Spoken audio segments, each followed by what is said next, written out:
हमारे को किंतु नहीं मैं झील तो किसी चीज़ नहीं और किसी को सुनी उधर किसी के सुनी नहीं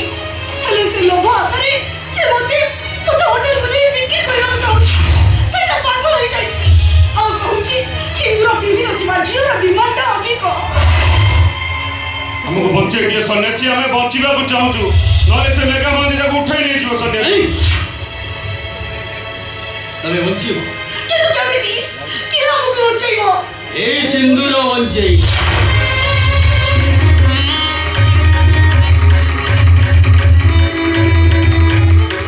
मुझे जे सिंदूर बच्चा मुँह तक दबा को चाहिए किंतु तमरो बंचीवा भाई सिंदूर निहाती दरकार भगवान कर की अपूर्व संजोग देख तुम दी जन सिंदूर दरकार थिला बेले मो हाथ रे अछि ए सिंदूर निय जुबक ए सिंदूर भर नहीं ए झियो मथने तमे बिंधई थियो आ सेति के गले मेघा ए झियो किछि खेती करबे को पाइबेनी कि ए झियो होटल को जिबाने निय जुबक ए सिंदूर निय ए झियो मथने तमे बिंधई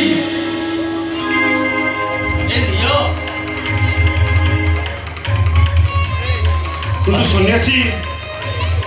एपरी भाव में सिंदूर पिंधेगा कौन देख तुम पाखे अन्य उपाय किसी ना आसुची जुबक भगवान तुम मान को सहाय हो सन्यासी सन्यासी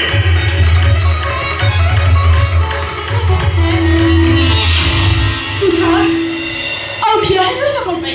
और कौन भाबुचो असो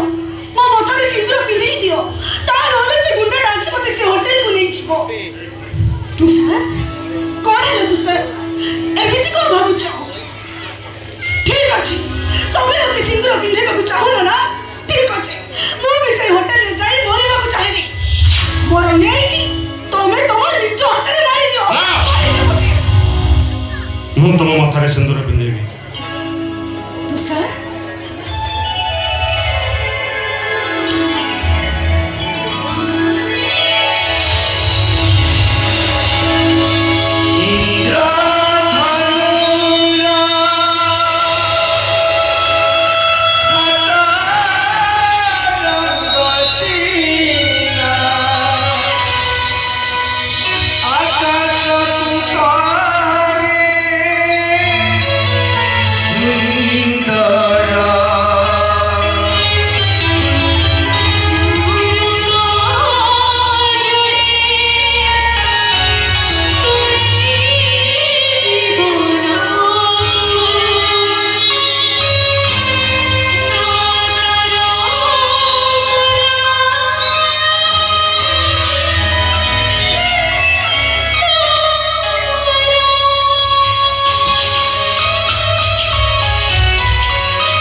बिहार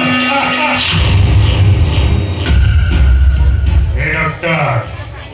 मो भौणी की बात है तो बिल्कुल फंसी गई अभी से जहाँ कहबो तू सही करीबू से बस कहले तो बसीबू से उठ कहले तो उठीबू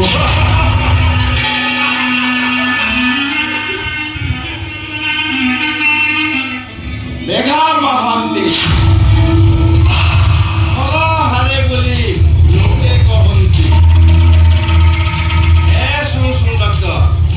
ए किसी समय पूर्व जो घटनाटा घटीगला ସେଇଟା ଥିଲା ଗୋଟାଏ ଡ୍ରାମା ଏ ଶିବା କୁମାରିଆ ବୃନ୍ଦେ ପରି ମୁଁ ଶୀତଲ ମ୍ୟାଡମକୁ ଉଠେଇବାକୁ ଚାହିଁଥିଲି